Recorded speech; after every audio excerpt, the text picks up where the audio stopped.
नमस्कार सभी को। क्लास 10th का नरेशन का आज तीसरा दिन है। बच्चे सजग होकर के रुचिपूर्ण तरीके से अपना अध्ययन कर रहे हैं। बहुत ही अच्छा महसूस हो रहा है कि आप हमें बहुत अच्छा रेस्पॉन्स दे रहे हैं। हम भी ये चाहते हैं कि जो प्रयास यहां विद्यालय प्रबंधन ने किया है आप उसका लाभ उठाएं। क्लास 10th सभी बच्चों का एक व्हाट्सएप ग्रुप बना दिया गया है। किसी बच्चे को कोई भी समस्या हो आप वहां अपनी समस्या को डालिए और आपको 1 घंटे में उस समस्या का समाधान उसी ग्रुप के माध्यम से करवा दिया जाएगा। कुछ इंग्लिश मीडियम वाले बच्चों का यहां आज से कुछ अलग करते हैं। हिंदी ट्रांसलेशन, यहां जो डेफिनेशन लिखाई जा रही है वो हिंदी में, हालांकि मैं उस हिंदी का इंग्लिश ट्रांसलेट कर रहा हूं बाय स्पीकिंग नॉट रिटन। लेकिन आज से आपको रिटर्न वर्क भी इंग्लिश में करवाया जाएगा। इंग्लिश और हिंदी बाइलिंगुअल आपका स्टडी यहां चलेगा। सीधा पॉइंट पर आते हैं। आपका पहले दिन 2 नियम कंप्लीट हो चुके थे, दूसरे दिन तीसरा व चौथा नियम। मैं एक सेंटेंस यहां अभी लिख रहा हूं जो मैंने पहले लिखा था।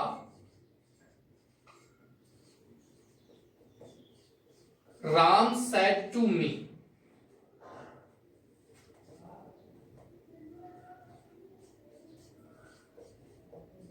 he is a teacher। ये एक सेंटेंस मैंने आपको लिखा था उस समय। आपको ये कॉपी नहीं करना है, आपको ये उतारना नहीं है। इसमें मैं आपको बता चुका हूं पहला नियम। विद्यार्थियों, ये RS ये RV, इन्वर्टेड कॉमास के अंदर वाला भाग और ये बाहर वाला भाग। द पार्ट और the clause that is inside the inverted commas and the part that is outside the inverted commas. यहां बात की जा रही है RS रिपोर्टेड स्पीच और RV। कुछ बच्चों की समस्या भी हो सकती है, सर RV और RS का हिंदी क्या होता है? एक शब्द है रिपोर्ट और हम यहां बात कर रहे हैं रिपोर्टिंग वर्ब और रिपोर्टिंग स्पीच के बारे में। 1 मिनट का टाइम लूंगा इसमें। जनरल वे में यही बताया जाता है कि डायरेक्ट नरेशन के 2 भाग होते हैं, एक RV और एक RS। लेकिन गहराई से देखा जाए तो इसके 4 भाग होते हैं। डायरेक्ट नरेशन और डायरेक्ट स्पीच हैज 4 पार्ट्स। 4 भाग होते हैं। एक भाग ये होता है जिसको हम कहते हैं रिपोर्टिंग वर्ब और ये होता है रिपोर्टिंग स्पीच। अब कंफ्यूज मत होना, रिपोर्टिंग वर्ब और रिपोर्टिंग स्पीच। इधर जो वर्ब होती है इसको बोलते हैं रिपोर्टेड वर्ब और बाकी के शब्दों को बोलते हैं रिपोर्टेड स्पीच।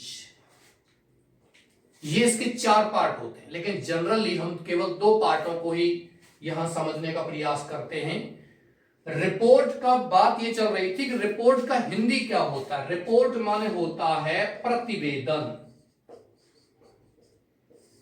अब बात ये आती है प्रतिवेदन शब्द हिंदी का तो और भी टफ है। इसका और हिंदी होता है सूचना। सूचना देना। यहां जो क्रिया है वो क्रिया सूचना दे रही है, लेकिन कौन से टेंस में? प्रेजेंट टेंस में या पास्ट टेंस में? यहां रिपोर्टेड स्पीच का मतलब है दी गई सूचना। कौन सी सूचना दी जा चुकी है, कौन सा कथन बताया जा चुका है, और ये कथन कौन से टेंस में बताया जा रहा है, ये होता है रिपोर्टिंग वर्ब।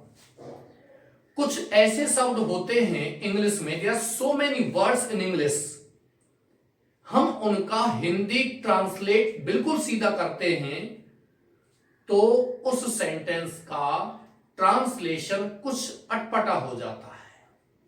बहुत शब्द हैं ऐसे जिनको हम इंग्लिश में ही पढ़ें तो ज्यादा बेटर होता है।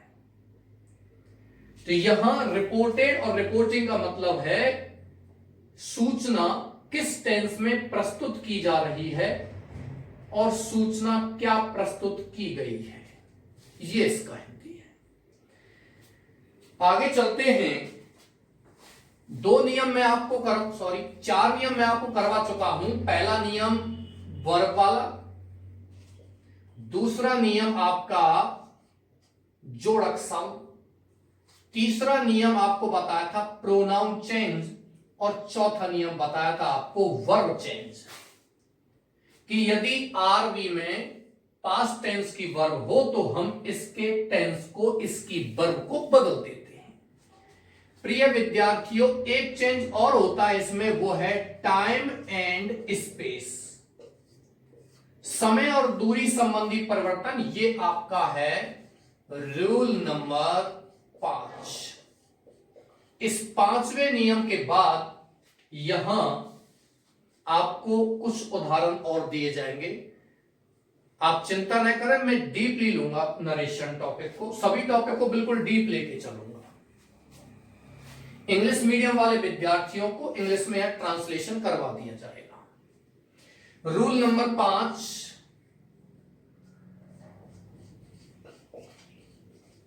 The change of time and space. Hindi वाले विद्यार्थी और इंग्लिश वाले लिख सकते हैं समय व दूरी। टाइम माने समय, स्पेस मीन्स क्या होता है, दूरी, और चेंज का मतलब होता है परिवर्तन या बदलाव। डायरेक्ट स्पीच में कुछ ऐसे शब्द होते हैं जिनको हम चेंज करते हैं इनडायरेक्ट में।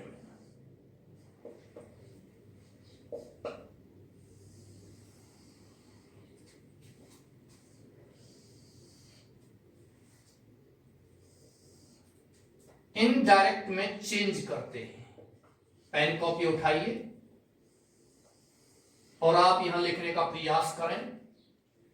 एक शब्द है दिस, इसको बदलते हैं दैट में। दीज को दोज में, हेयर को देयर में, नाउ और जस्ट, इसको बदलते हैं देन में। दस, THUS, THUS, इसको बदलते हैं सो या देयरफॉर। जैसे कि आपको आ जाता है यस्टरडे, यस्टरडे को बदलते हैं the previous day,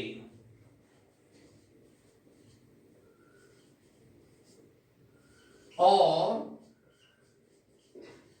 the day before.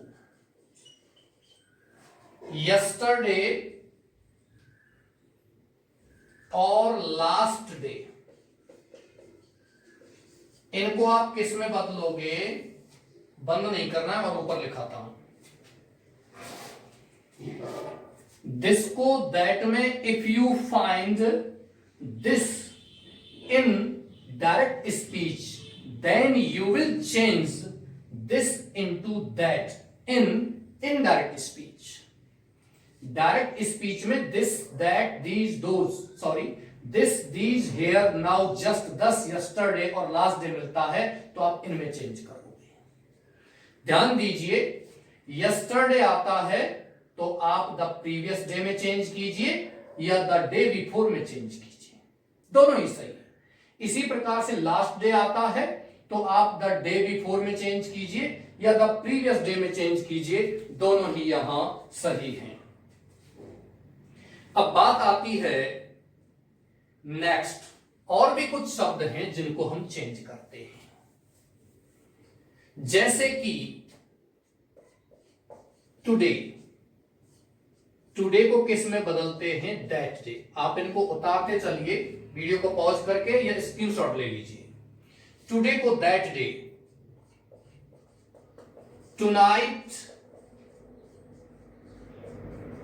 को बदलते हैं that night,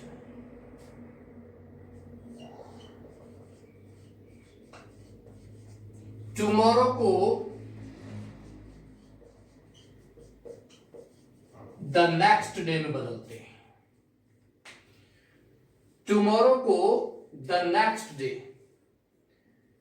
the next day नहीं बदलना चाहते, द फॉलोइंग डे। कुछ बुक्स ये डिक्टेट करती हैं कि द टुमारो को द फॉलोइंग डे में बदल सकते हैं, लेकिन यहां ध्यान देना है, टुमारो आता है द नेक्स्ट डे लिखो या द फॉलोइंग डे लिखो, दोनों ही सही है। लेकिन द नेक्स्ट डे आ जाता है तो आप उसको द फॉलोइंग डे में बदल सकते हैं।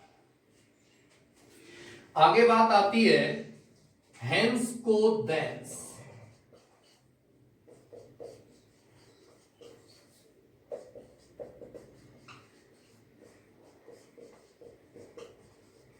हाइदर को दाइदर में बदलते हैं। एक शब्द और है, वो है कम। इसको गो में बदलते हैं। यहां आप स्टार बना लीजिए। हमेशा हम इनकी तरह कम को गो में नहीं बदलते। इसके भी कुछ रूल्स हैं, जैसे कि मैंने आपको कल बताया था कि दिस को दैट में हमेशा नहीं, देयर आर सम एक्सेप्शंस। कुछ अपवाद हैं, जैसे कि दिस अर्थ आता है तो दैट अर्थ में नहीं बदलते, दिस अर्थ का दिस अर्थ ही रहेगा। उसी प्रकार से कुछ ऐसे शब्द हैं जिनमें यदि कम आता है तो हम गो में बदल देते हैं, अन्यथा नहीं बदलते हैं। दूसरी बात, कुछ ऐसी चीजें होती हैं, कोई भी व्यक्ति कहने वाला यदि कम का प्रयोग करता है और सुनने वाला उससे पहले स्थान परिवर्तन कर जाता है तो कम को गो और गो को कम में भी बदल देते हैं, लेकिन उसका जिक्र होना चाहिए। डायरेक्ट नरेशन में इस बात का जिक्र होना चाहिए कि कहने वाले से पहले सुनने वाले का स्थान परिवर्तन हो गया। मैं आपको यहां एक उदाहरण देता हूं। मैं ये कहता हूं कि कल मैं जयपुर जाऊंगा। यदि मुझसे पहले आप जयपुर प्रस्थान कर गए आज ही,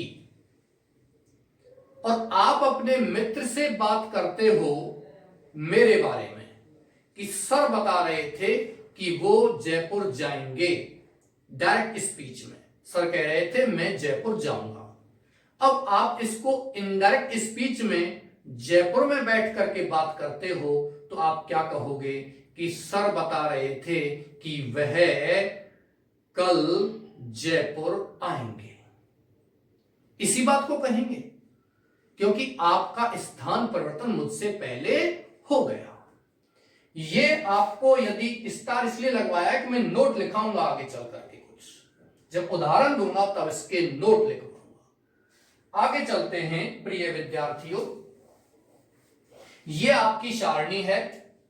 दिस को दैट में, दीज को दोज में, हेयर को देयर में, नाउ और जस्ट को देन में, हेंस को देंस में, आइदर को दैदर में, टुडे को दैट डे, टुनाइट को दैट नाइट, टुमारो को द नेक्स्ट डे।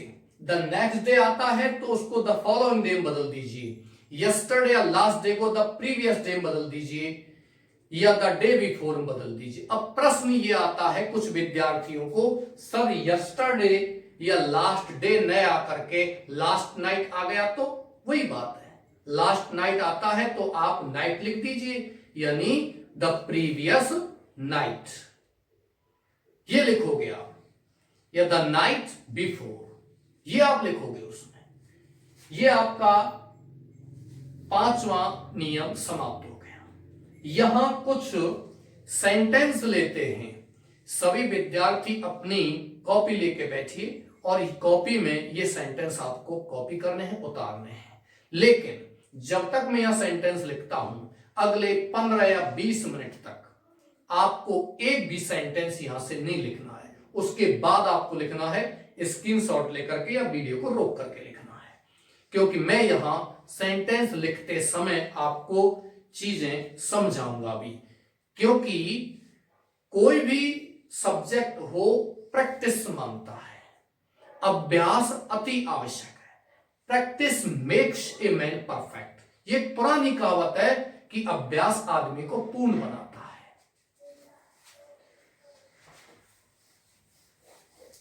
ये आपने कॉपी कर लिया होगा। यहां बात करते हैं इंग्लिश मीडियम वाले विद्यार्थियों को। मैं यहां से आगे जो भी लिखाऊंगा हिंदी और हिंदी के साथ इंग्लिश भी लिखाऊंगा। आप इंग्लिश में उसको लिख सकते हैं। समझाऊंगा तो हिंदी में भी समझाऊंगा और इंग्लिश में भी समझाऊंगा। आप आराम से विदाउट एनी हेजिटेशन आप आराम से इसको समझ सकते हैं, पढ़ सकते हैं। यहां मैं एक सेंटेंस लिखता हूं डायरेक्ट स्पीच का। Rohan said to me, Rohan ने मुझसे कहा हाउ आर यू। ये एक सेंटेंस यहां बनता है। अधिक समझाने की यहां यह आवश्यकता नहीं है कि कौन सा क्लॉज डायरेक्ट स्पीच में आर भी है और कौन सा आर एस है। बार बार समझाने की आवश्यकता नहीं, आप अच्छी तरह जानते हो। ये बाहर वाला क्लॉज है आर बी और ये अंदर वाला क्लॉज है आर एस। आगे बात करते हैं, कभी कभी ये इधर आ जाता है, ये इधर चला जाता है, फिर भी हम उधर से पहले किसको बदलेंगे, आरबी को। पहले नियम की तरफ ध्यान दीजिए कि फर्स्ट ऑफ ऑल सर्वप्रथम we change R V clause not R S, and in R V we do not change the subject and the object of RV. We change only the verb. Next, after RV, we apply connector that if whether WH word or to. And after connector, we write here the subject of RS. If the subject in RS is given in pronoun, then we will change the pronoun according to the rule. After the subject we will write here verb means tense, and after that we will write here time and space if given in the clause. मैंने आपको यहां 5 नियम English में बोल दिए। हिंदी में बात करते हैं तो आरबी का कर्ता यहां नहीं बदला जाता है, कर्म भी नहीं बदला जाता है, केवल वर्ब को बदलेंगे, सेट टू को बदलेंगे। सेट टू दिया गया है और पीछे आपका प्रश्नवाचक चिन्ह है, तो आप समझ सकते हो प्रश्नवाचक चिन्ह है तो यहां ये आरएस प्रश्नवाचक है। हम यहां सेट टू को किस में बदलेंगे, आस्क्ड में, ASKED। ऑब्जेक्ट क्या हो गया, मी। इसको भी हम चेंज नहीं करेंगे। इसका प्रोनाउंसिएशन मैंने आपको बता दिया था आस्ट उस दिन भी। प्रोनाउंसिएशन का बहुत फर्क पड़ता है प्रिय विद्यार्थियों। TOO आप इसको ठू बोलते हैं, सुना होगा, बोला भी होगा, सर भी बोलते हैं बहुत। ठू नहीं है, ये टू बोलता है। अंग्रेजी में ठ, ख और घ, इस अक्षर का कोई उच्चारण प्रोनाउंसिएशन नहीं होता है। यदि हम प्रोनाउंसिएशन करते हैं तो वो गलत है, वो बिल्कुल गलत है। जैसे कि टू, हम टू बोलेंगे, इसको ठू नहीं बोलेंगे। जैसे कि बहुत शब्द हैं इस प्रकार के जहां गलत बोला जाता है, GHOST, इसको हम घोस्ट नहीं बोलते हैं, घोस्ट नहीं बोलते हैं, ये गलत है, गोस्ट बोलता है, गोस्ट, इस प्रकार से बोलते हैं इसको। तो ऐसे बहुत शब्द हैं जिनका प्रोनाउंसिएशन इसी प्रकार से होता है। ठीक है, आगे चलते हैं। जैसे कि दी की बात करते हैं तो दी, द और दी, ये तीन प्रकार से बोला जाता है। यदि आप इसको द नहीं बोल सकते हैं तो दी बोलिए, नो प्रॉब्लम। इसका उच्चारण दा कभी नहीं होता, बिल्कुल नहीं। लेकिन हम जब बोलते हैं तो ऐसा प्रतीत होता है जैसे कि दा बोल रहे हैं, द बोलते हैं तो प्रतीत होता है दा बोल रहे हैं। चलिए आगे चलते हैं। पहला नियम कंप्लीट। दूसरा नियम यहां लगाते हैं, कोई भी कनेक्टर, जोड़क शब्द। लेकिन जोड़क शब्द यहां कोई भी कर्ता होता, जैसे कि I, we, you, they, he, she, it, या कोई भी नाउन यहां होती तो हम क्या लगा देते, that. If there would be any noun और pronoun here in reported speech then we will apply here connector that। और यदि इस जगह पर कोई सहायक क्रिया या मॉडल होती, पीछे प्रश्नवाचक चिन्ह, तो उस स्थिति में यहां हम क्या लगा देते, इफ या वेदर। और यदि इस जगह पर यहां कोई WH शब्द आया हुआ है, how, what, where, why, when, who, whose, whom, how many, how far, how deep, how wide, how wide, ये शब्द होते तो हम यहां उसी WH को लगा देते। जैसे कि यहां हम क्या लिख देंगे, हाउ। ये आपका दूसरा नियम कंप्लीट हो चुका है। But you have to mind it, you will find the first letter of the word in capital, you will have to change the letter in small। आपको यहां इस शब्द का ये जो अक्षर है ये कैसा मिलेगा, कैपिटल मिलेगा, और आपको यहां एक किस बदल लेना है, स्मॉल लेटर। ध्यान दीजिए, इस स्थान पर यह प्रश्न सूचक शब्द है, जबकि इस स्थान पर यह क्या है, क्या है, जोड़क शब्द, कनेक्टर। इस कनेक्टर के बाद मैंने उस दिन भी बताया था हम किसको उठाते हैं, कर्ता को। और कर्ता कौन है, यू। यू क्या दिया हुआ है, सब्जेक्ट। बताइए कौन सा पर्सन है ये, सेकंड पर्सन। और सेकंड पर्सन किसके अनुसार बदला जाता है, मैंने ये नियम आपको बताया था, second person is changed according to the object of R V. इस क्रम के अनुसार ये बदला जाएगा। ध्यान देना, इस स्थान पर यू दिया हुआ है कर्म के अनुसार, और कर्म क्या है, मी, तो हम इसको चेंज कर देंगे मी को, और क्या लिख देंगे यहां, आई।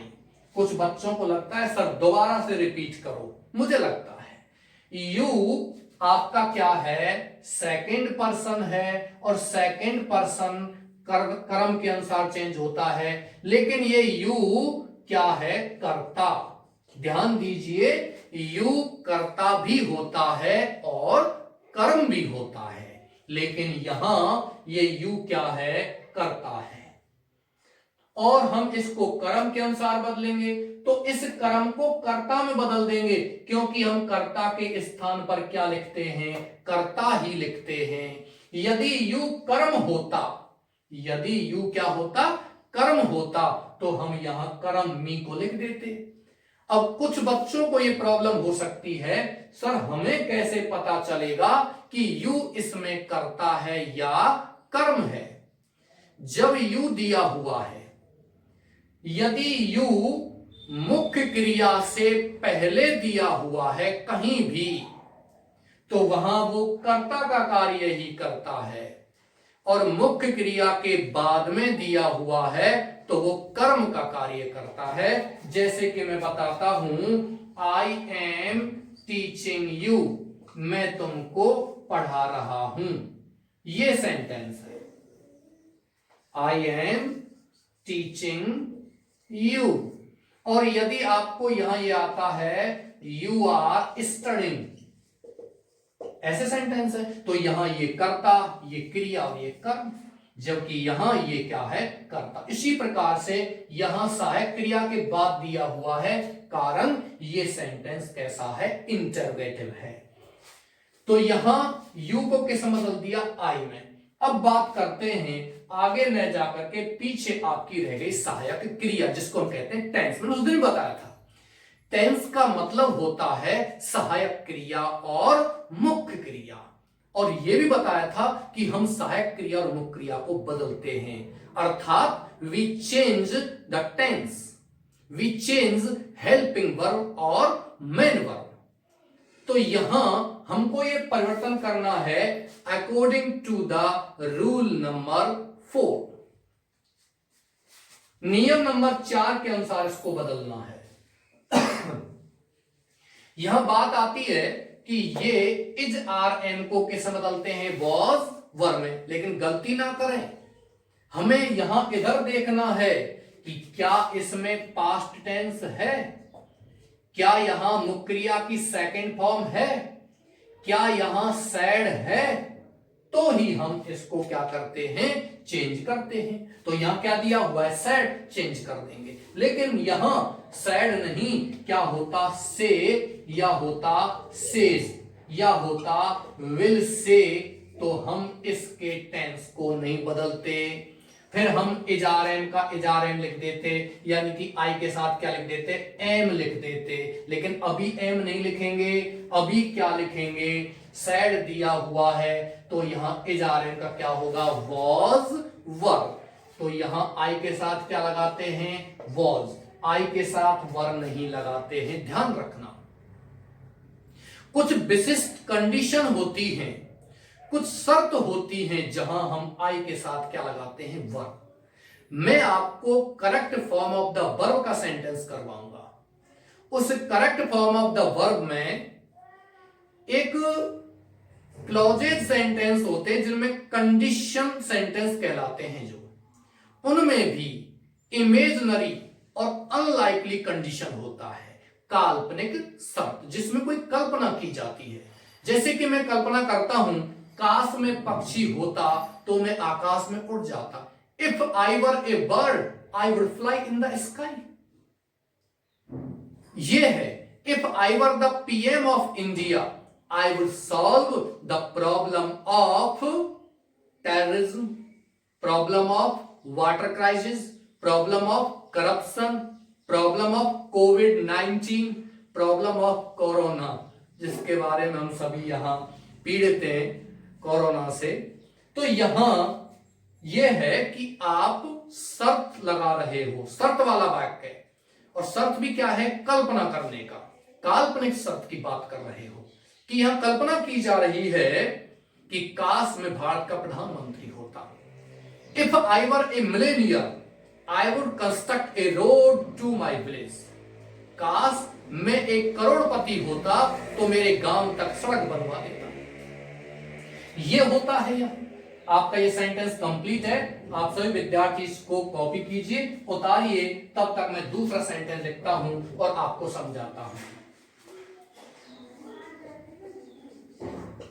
डायरेक्ट स्पीच की बात करते हैं।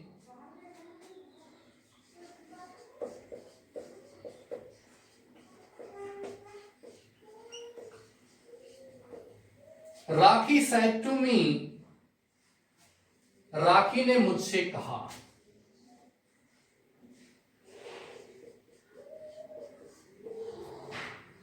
Are you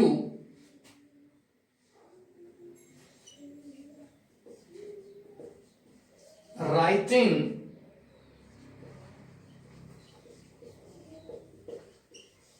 something?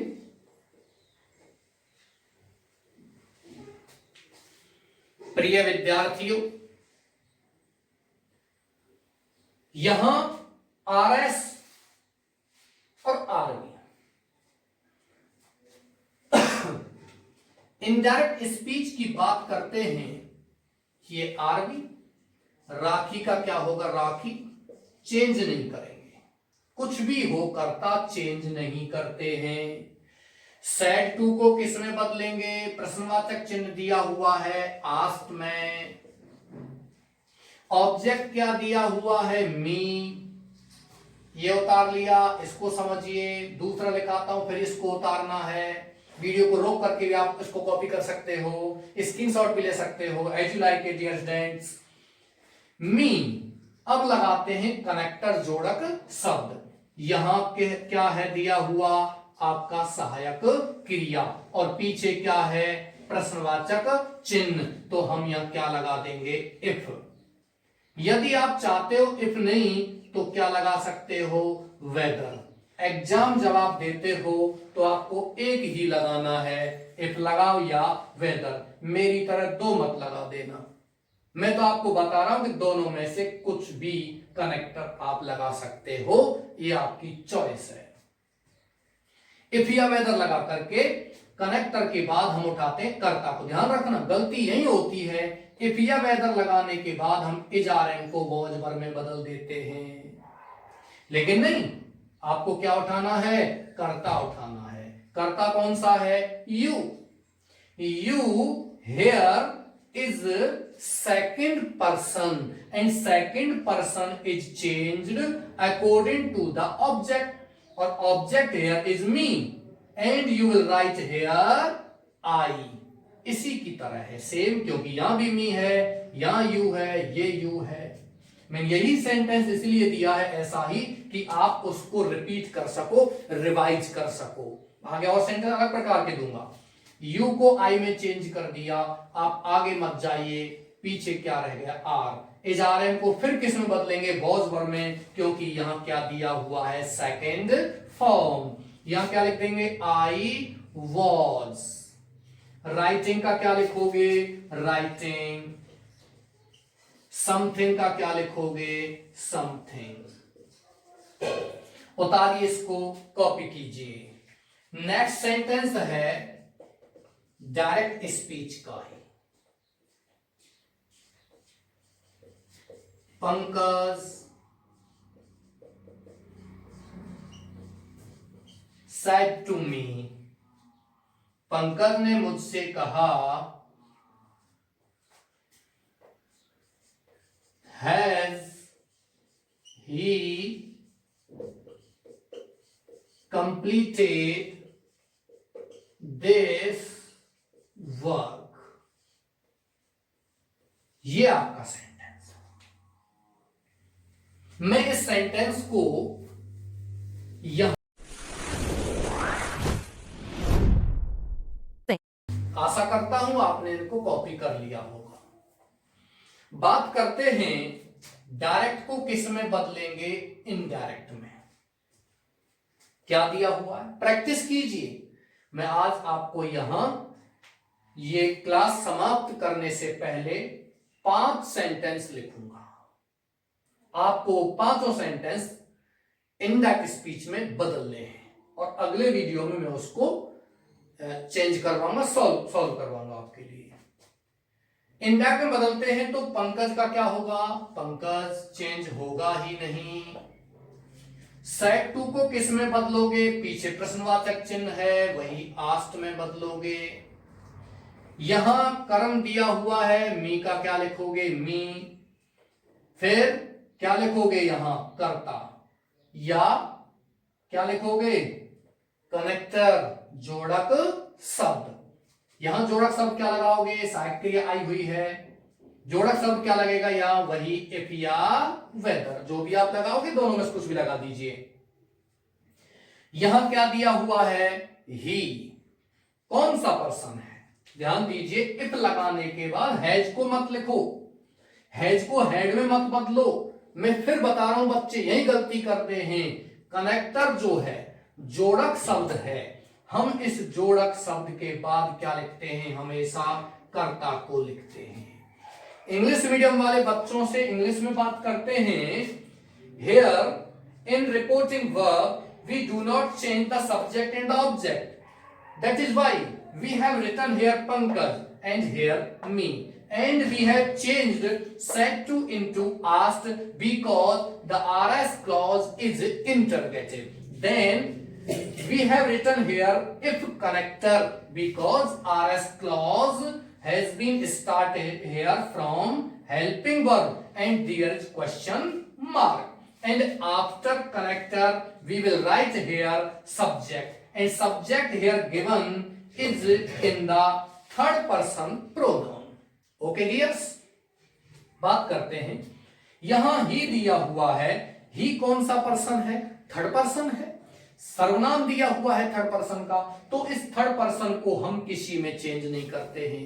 मैंने कल भी बताया था, we do not change the third person pronoun, we change only the first person according to the subject of R V, and we change the second person according to the object of RV.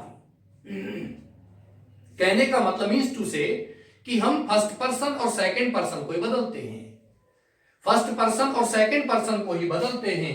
यहां if लगा करके क्या लिख दिया? ही कौन सा person है? Third person बदलते ही नहीं है. मैं आपको अगला सेंटेंस अपनी लैंग्वेज में भी समझाऊंगा.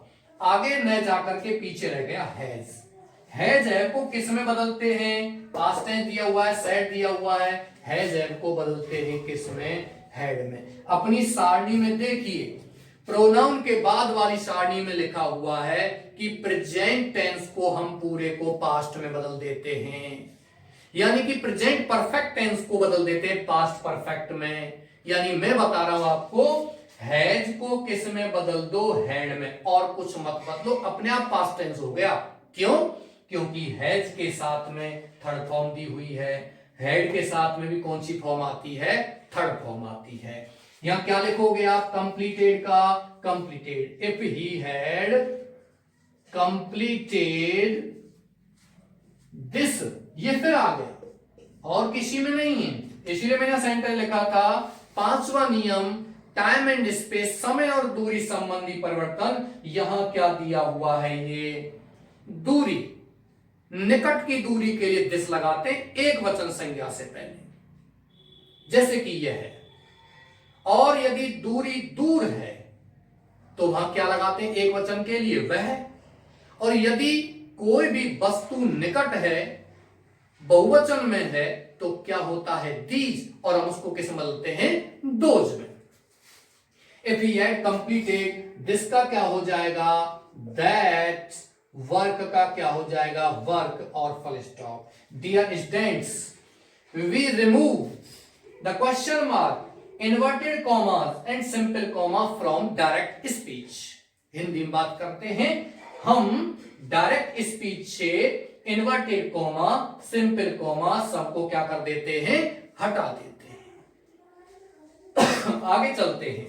किसी भी बच्चे को कोई समस्या, और भी इस क्लास को विद्यार्थी जो देख रहे हैं, जो कंपटीशन देना चाहते हैं, वो भी अपने कमेंट लिख सकते हैं. कमेंट नहीं तो आप सीधा मुझे कॉल भी कर सकते हैं, या आपका व्हाट्सएप ग्रुप बना दिया है, उस पर आप कर सकते हो. कोई भी समस्या हो, किसी भी प्रकार का नरेशन के बारे में बात कर रहे हैं, मैं तो आपसे ये कहता हूं, जो भी विद्यार्थी इस वीडियो को देख रहा है, यदि उसको इंग्लिश से संबंधित कोई भी समस्या हो, क्लास एलकेजी से लेकर के, ये मत समझना मैं एलकेजी नहीं पढ़ाता हूं, मैं बिल्कुल पढ़ाता हूं. पढ़ने वाला चाहिए. एलकेजी में नरेशन तो नहीं होंगे, एबीसीडी होती है, पढ़ा देते हैं. आपकी क्लास से लेकर के 9th 10th 8th जो भी आप पढ़ रहे हो, एमए तक की क्लास, आप कोई भी समस्या हो, ग्रामर से संबंधित, नरेशन, वॉइस, वर्ब जो आती है, पार्ट्स ऑफ स्पीच आते हैं आपके, सिंथेसिस आते हैं, transformation of the sentence, phrasal verb, idioms, phonetic symbol, word stress, और बहुत सारे ऐसे टॉपिक हैं. डिटरमाइनर्स तो आपने पढ़े होंगे 8वीं 7वीं क्लास में. डिटरमाइनर्स को आप जानते हो, ऐसे शब्द जो संज्ञा का क्या करते हैं? निर्धारण करते हैं. डिटरमाइनर से निर्धारक शब्द कहलाते हैं. A and the, this that, these those, either, neither, each, every, some, any, much, many, little, a little, the little, few, a few, the few, ये सारे डिटरमाइनर्स. इसके अलावा यदि कोई विद्यार्थी लिटरेचर की बात करता है तो लिटरेचर में भी 11th 12th बीए और एमए जो भी आपका सिलेबस में दिया हुआ है, आप लिटरेचर का कोई भी क्वेश्चन यहां कमेंट में पूछ सकते हैं।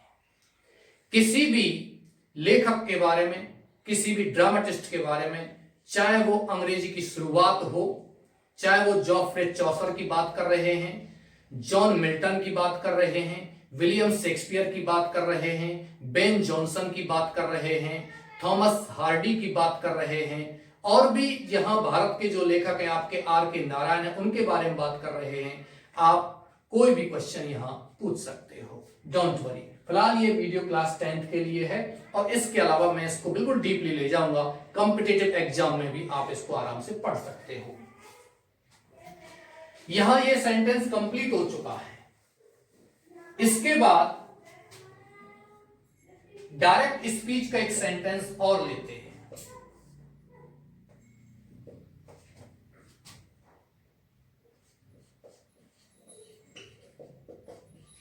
He said to her, उसने उससे कहा।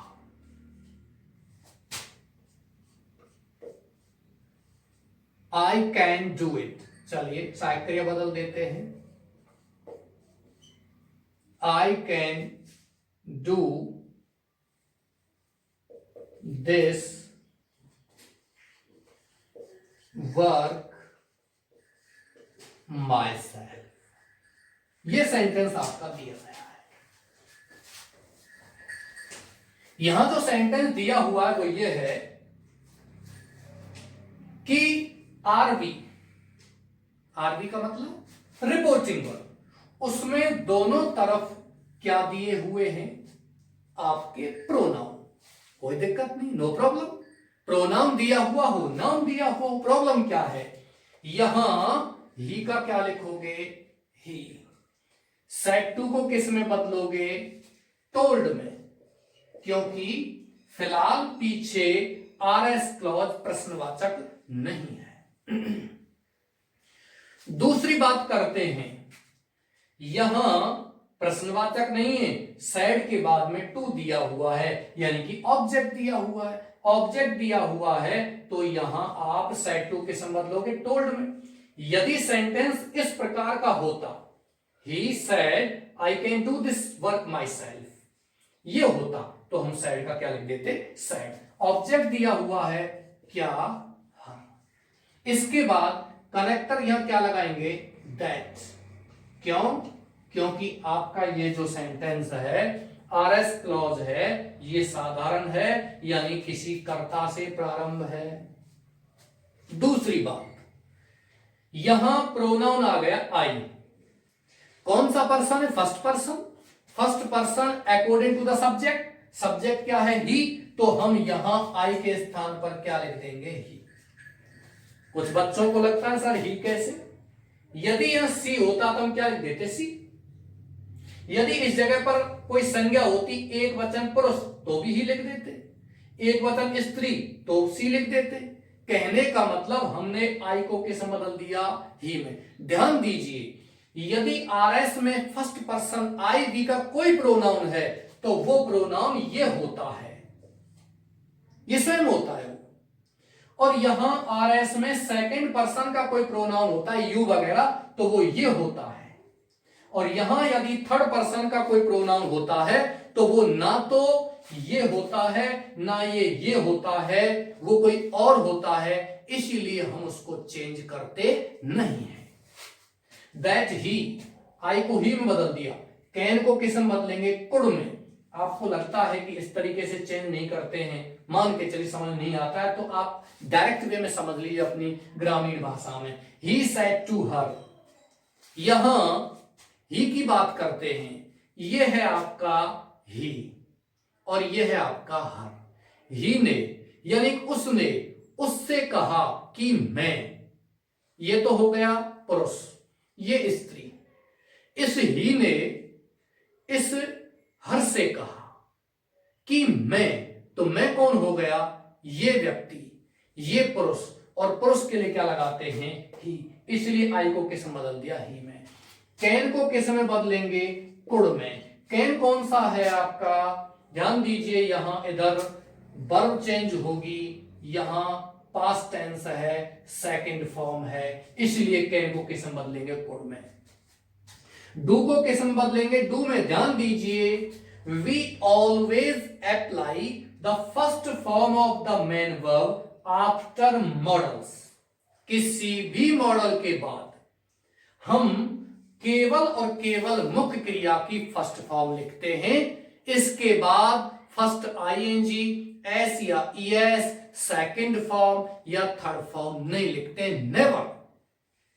आपका एक प्रश्न हो सकता है कि सर पैसिव वॉइस में हम मॉडल के बाद थर्ड फॉर्म लिखते हैं, मॉडल के बाद क्या लिखते हैं, थर्ड फॉर्म लिखते हैं, जैसे कि कैन बी डन ये हो जाता, कुड बी डन।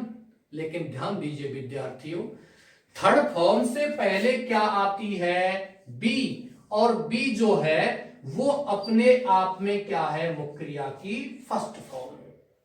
इसीलिए ध्यान दीजिए मॉडल के बाद हमेशा फर्स्ट फॉर्म लिखते हैं। ही कुड डू, दिस का क्या हो जाएगा, दैट, वर्क का क्या हो जाएगा, वर्क। अब आ गया माई सेल्फ, ये दिया हुआ है रिफ्लेक्सिव प्रोनाउन, रिफ्लेक्सिव के स्थान पर रिफ्लेक्सिव लिखेंगे। कौन सा पर्सन है, फर्स्ट पर्सन, फर्स्ट पर्सन कर्ता के अनुसार, कर्ता कौन है, ही, तो ही का रिफ्लेक्सिव क्या हो जाता है, हिमसेल्फ। तो आप यहां क्या लिख देंगे, दैट वर्क के बाद में हिमसेल्फ लिख देंगे, माई सेल्फ को आप किस में बदलोगे, हिमसेल्फ में बदल दोगे। ये आपका सेंटेंस हो गया, इसको कॉपी करो, इसको उतारो। अब मैं क्लास 10th के लिए एक ऐसा सेंटेंस समझाने जा रहा हूं जो क्लास 10th के बोर्ड एग्जाम में पिछले लगभग 20 वर्षों में तब से मैं पढ़ा रहा हूं, लगभग 5-6 बार ये एग्जाम में आ चुका है। मैं इसलिए कह रहा हूं 10th क्लास में ये 4 बार आ चुका है, जबकि 2 बार ये 12th क्लास में आ चुका है, क्योंकि 2012 से पहले 12th क्लास में ये नरेशन वाला टॉपिक था, जबकि अभी 12th क्लास में शॉर्ट ग्रामर का कोई टॉपिक नहीं है। ये सेंटेंस है आपका, Mohit said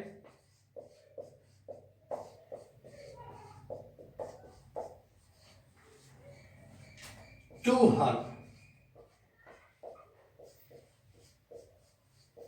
where do you live.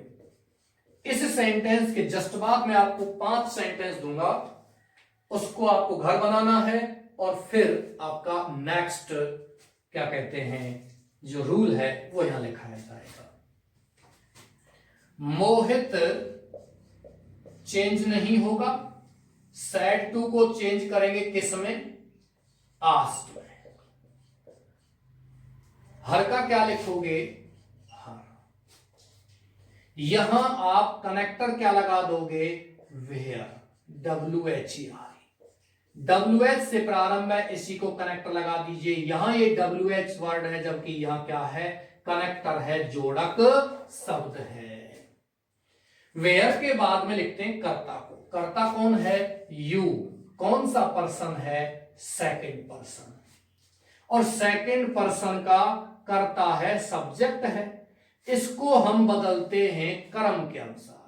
Second person is always changed according to the object of R V. ध्यान रखिए, यह आरवी का जो कर्म है इसके अनुसार चेंज करेंगे। आरवी का कर्म क्या है, हर है, जबकि यू क्या है, कर्ता है। तो यहां हर का कर्ता क्या हो जाएगा, सी हो जाएगा। यानी यू को आप किस में बदल दोगे, सी में। सी में कैसे बदलोगे, मोहित ने उससे कहा, ये मोहित है, ये हर है।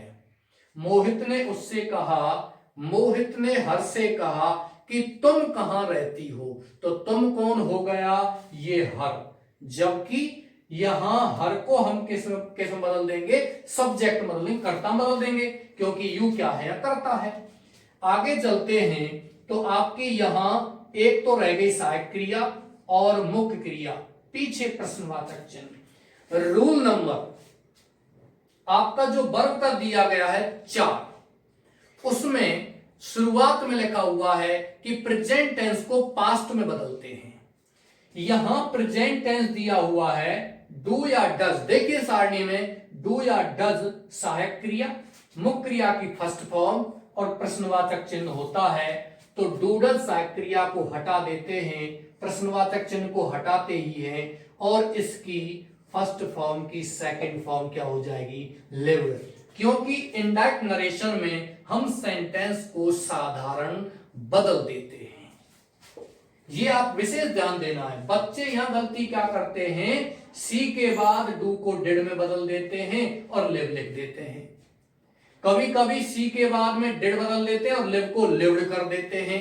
ये गलतियां सबसे अधिक होती है। आप कॉपी उठाइए, सेंटेंस उतारिए और 5 सेंटेंस आपको लिखने हैं और वो आपको बनाने हैं। Ranjit said to me,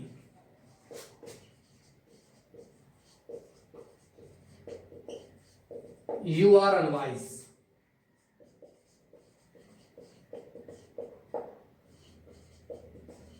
Manjeet said to me,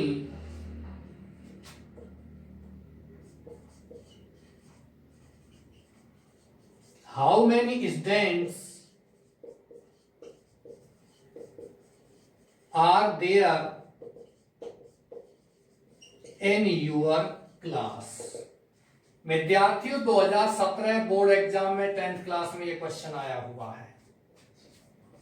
तीसरा प्रश्न है,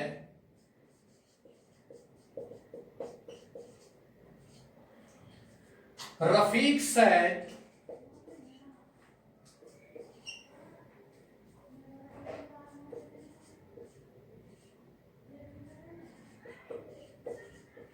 to Manish,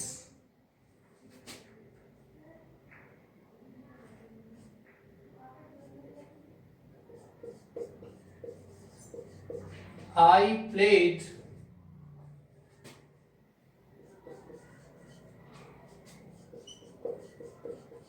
the cricket match. चौथा सेंटेंस है,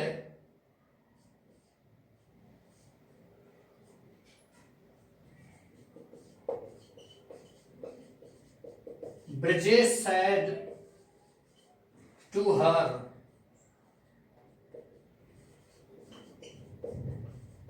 what are you doing here? और एक लास्ट सेंटेंस है, कपिल said to me,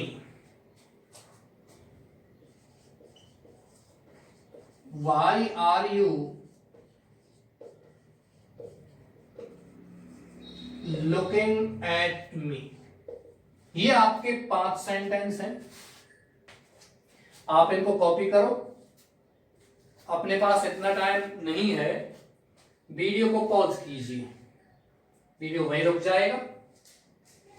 आप इनको आराम से उतार सकते हो, कॉपी कर सकते हो। बाद में लिखना चाहते हो तो अपना स्क्रीनशॉट लीजिए और ये आप बाद में उतार सकते हो। आपके नियम हो गए 5। नियम नंबर 6, यहां से आगे थोड़ा तेज चलूंगा। अगले 2 दिन में टॉपिक समाप्त करना है नरेशन।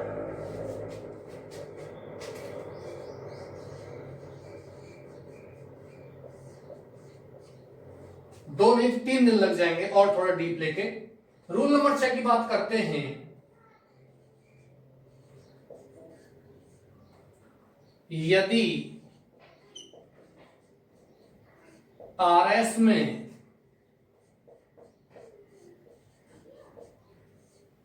निम्न तथ्य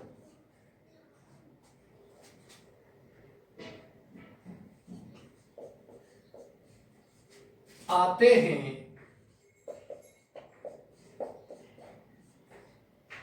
तो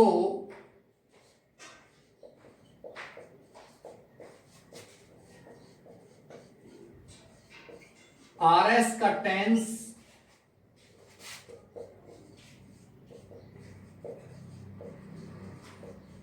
नहीं बदलते हैं।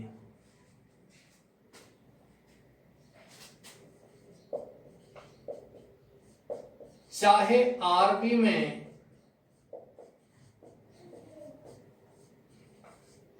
कोई भी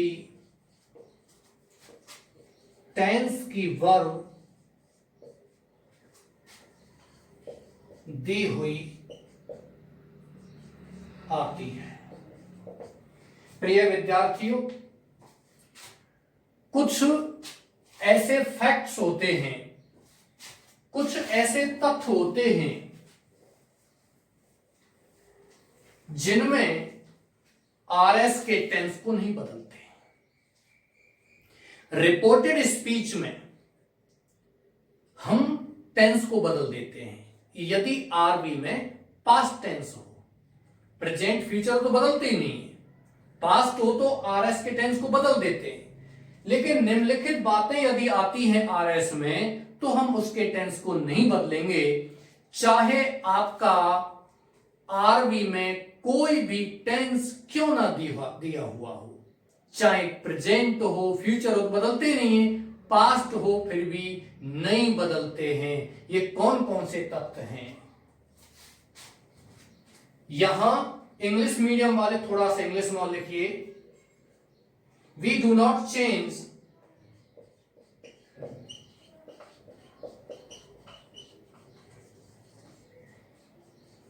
the tense of reported speech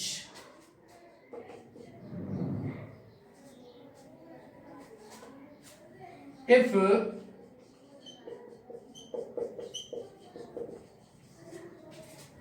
the following facts are given in the clause. Clause यानी कि आरएस। आरएस में वी डू नॉट चेंज, हम नहीं बदलते हैं the tense of reported speech, R S का टेंस नहीं बदलते हैं। इफ यदि द फॉलोइंग फैक्ट्स, निम्नलिखित तथ्य आर गिवन, दिए गए हैं इन द क्लॉज, उस क्लॉज में। कौन से क्लॉज में? आरएस में। रिपोर्टेड स्पीच में निम्नलिखित तथ्य आते हैं तो हम उसके टेंस को नहीं बदलते हैं। कौन कौन से तथ्य हैं? Number 1, universal oblique eternal truth. English medium वाले और हिंदी मीडियम दोनों ही लिखना है, इंग्लिश में लिखा हुआ है। यूनिवर्सल और एटर्नल ट्रुथ का मतलब सार्वभौमिक और सर्वकालिक सत्य, ऐसा सत्य जो पूरी पृथ्वी पर, पूरी जमीन पर, पूरे संसार में एक जैसा बात प्रकट कर रहा हो। और एटर्नल का मतलब सर्वकालिक, तीनों ही कालों में जो समान होता है। जैसे कि प्रेजेंट में, वर्तमान में, पास्ट टेंस में और भविष्य में, ऐसा ही होता है। जैसे कि सूर्य पूरब में उगता है, the sun rises in the east. लेकिन यदि आप ये बात करते हो कि अब वर्तमान में सूर्य पश्चिम से उग रहा है, या आप बात करते हो कि 20 साल बाद सूर्य दक्षिण से उगेगा, तो ये सर्वकालिक सत्य नहीं है। सर्वकालिक सत्य क्या है कि आज से 1000 वर्ष पहले भी सूर्य पूरब में उगता था, वर्तमान में भी सूर्य पूरब में उगता है, और भविष्य में कितने ही वर्ष हो जाएं सूर्य पूरब में ही उगेगा। यहां बात की जा रही है द गंगा नदी की बात कर रहा हूं। The river Ganga flows into the bay of Bengal. Ganga नदी बंगाल की खाड़ी में गिरती है, बहती है। तो यह आपका सार्वभौमिक सत्य, सर्वकाल सत्य है। 500 वर्ष पहले भी गंगा नदी का यही प्रवाह था, आज भी यही है और भविष्य में भी यही होगा। ऐसा नहीं है कि कल गंगा नदी उधर से होकर के अरब सागर की खाड़ी में जाती है और फिर शाम को फिर बंगाल खाड़ी की ओर चली जाती है। ऐसा नहीं है। ऐसी स्थिति हो तो हम उसको सर्व का सत्य नहीं कहते हैं, क्योंकि वो समय आने पर अपने फैक्ट को बदल रही है, अपनी गति को बदल रही है। दूसरी बात आती है हैबिचुअल फैक्ट्स, आदत अनुसार होने वाला कार्य या हैबिचुअल एक्टिविटीज, आदत अनुसार होने वाली गतिविधियां। तीसरा है मैथ्स और साइंस फॉर्मूला, विज्ञान या गणित का नियम। गणित का नियम, विज्ञान का नियम सत्य होता है। मैथ्स, आप जानते हो मैथ्स को तो mentally affected teacher harassing the students, मानसिक रूप से प्रभावित अध्यापक जो बच्चों को परेशान करता है वो मैथ्स कहलाता है। मजाक था। मैथ्स और साइंस फॉर्मूला, विज्ञान या गणित का जो सूत्र होता है, नियम होता है। विज्ञान गणित का सूत्र है, गणित का नियम है 2 and 2 make 4, 2 और 2 4 होते हैं। अब ऐसा थोड़ी है कि 3 दिन पहले 2 और 2 3 होते थे, आज 4 हो रहे हैं, 10 दिन बाद ये 5 हो जाएंगे, ऐसा नहीं है, वही फैक्ट रहेगा। विज्ञान की बात करते हैं तो विज्ञान में भी यही है। जैसे कि पानी 100 डिग्री पर उबलता है, water boils at 100 degree Celsius and freezes at 0 degree Celsius, 0 degree पर जम जाता है। तो ये क्या है, आपका साइंस का फॉर्मूला है। नंबर 4 बात आती है प्रोवर्ब्स, कहावतें। कहावतें बदलती नहीं है। All that glitters is not gold, सभी चमकती वस्तु सोना नहीं होती है, ये कहावत है। बहुत सारी कहावतें हैं, बहुत सारी इडियम्स हैं, लोकोक्तियां हैं। जैसे कि आप बात करते हैं, अंग्रेजी की बात करते हैं, drop in the ocean, Hindi अर्थ होगा ऊंट के मुंह में जीरा। इंग्लिश की बात नहीं करनी है, इंग्लिश में तो होगा ए ड्रॉप इन द ओशियन। मैं यहां लिखता हूं आपको 6 and 7, तो आप इसका हिंदी अर्थ नहीं लोगे कि 6 और 7, हिंदी होगा अस्त व्यस्त होना। A rain of cats and dogs, अर्थ ये नहीं होगा कुत्ते बिल्ली की बारिश, अर्थ होगा मूसलाधार बारिश। ये इडियम्स हैं, प्रोवर्ब्स हैं, ये चेंज नहीं होती हैं, चाहे कोई भी टेंस चेंज हो जाए, बिल्कुल चेंज नहीं होती है। हिंदी मीडियम वालों ने लिख लिया होगा, यहां है सार्वभौमिक सत्य,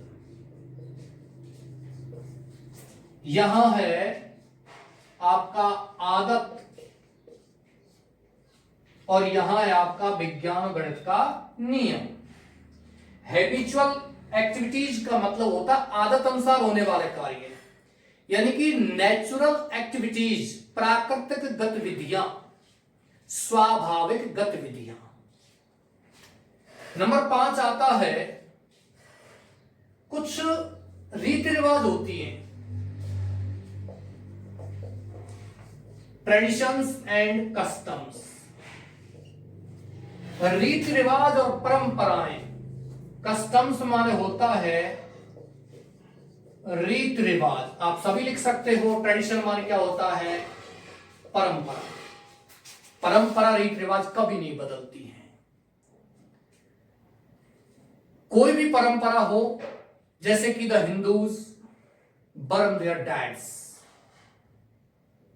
मुस्लिम्स बरी देयर डैड्स, ये हमारी परंपरा है, कभी नहीं बदलती है। 100 साल बाद ये परंपरा चेंज हो जाएगी। जो परंपरा 500 वर्षों से चली आ रही है उनको हम आज भी निभाते हैं। परंपराएं कभी नहीं बदलती हैं, तो हम भी उसको नहीं बदलेंगे, चाहे आपका टेंस बदल रहा हो। प्रिय विद्यार्थियों, 5वां नियम आपका कंप्लीट कंप्लीट हो चुका है, छठवां नियम भी कंप्लीट हो चुका है, लेकिन यहां कुछ उदाहरण देने हैं।